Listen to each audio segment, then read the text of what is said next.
When is it time to give it up? When is it time to stop wrenching? When is it time to say, look, I shouldn't be touching certain things anymore, fixing certain things anymore?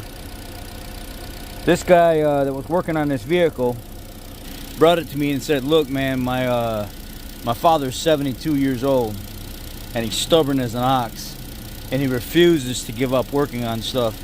And he said the dealer wanted like $300 to fix this. It was a VCT solenoid, variable cam timing solenoid. It was set in the code in the computer, and all they needed to do was they verified, just replace the solenoid. And there's so many of these solenoids go bad in these Ecotech shit boxes, and so the guy says, "Nah, I'll just do it myself. You know, I got it." His son says, "I got a guy that can work on it if you just let me take it to somebody then," which is me. And he says, no, I'll do it myself. Well, you know, I know how it feels to not be thought of as the young buck anymore, the guy that's the strong bull ox that's going to get it done, because I'm getting older in age and I'm starting to feel some of that. Trust me, I'm not the first picked anymore. I'm overweight, out of shape, strong as an ox, but hurt like a son of a gun.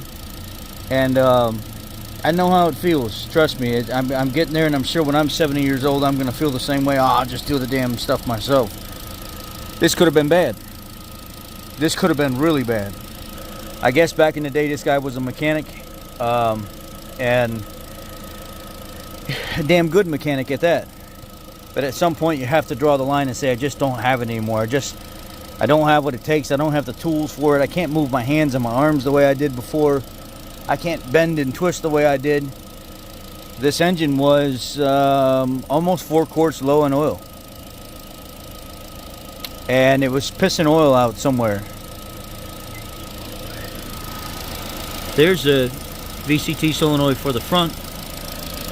And there's the VCT solenoid for the back. You see all the oil down the back of this engine? You see where that little Allen screw is right here that holds it in?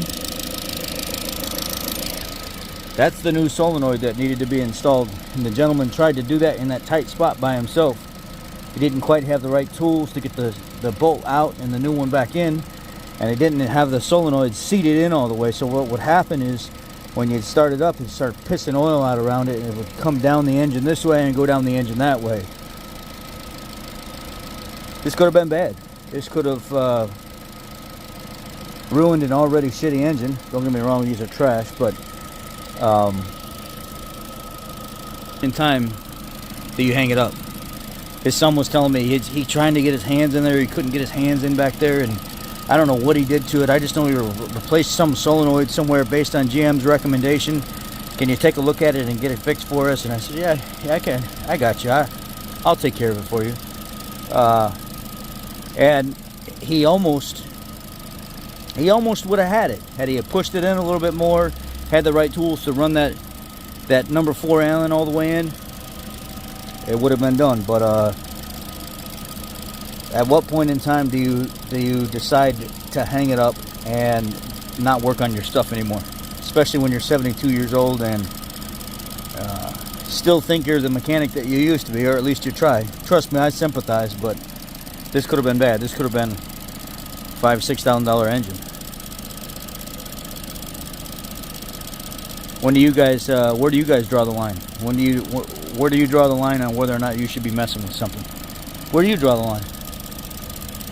I wouldn't be drawing this line. That's for sure. Yeah, 72 years old. He tried to replace this solenoid back here, and there's a bolt that's hidden back down under there where you can barely get to. He was telling me that his hands don't move the way they used to, and can't quite bend his arms and stuff the way they used to. I think if I would have been me, I would have seen something like that. I would have been like, no, I'll pay the $300. Just let GM fix it. He wanted to fix it himself because he used to be a mechanic back in the day. But at some point, you got to give up that ego and that pride and stuff like that and say, look, let some younger guy or some guy that moves better than me and bends better than me do it. So I don't know. But anyway, the moral of this here is don't bite off more than you can chew.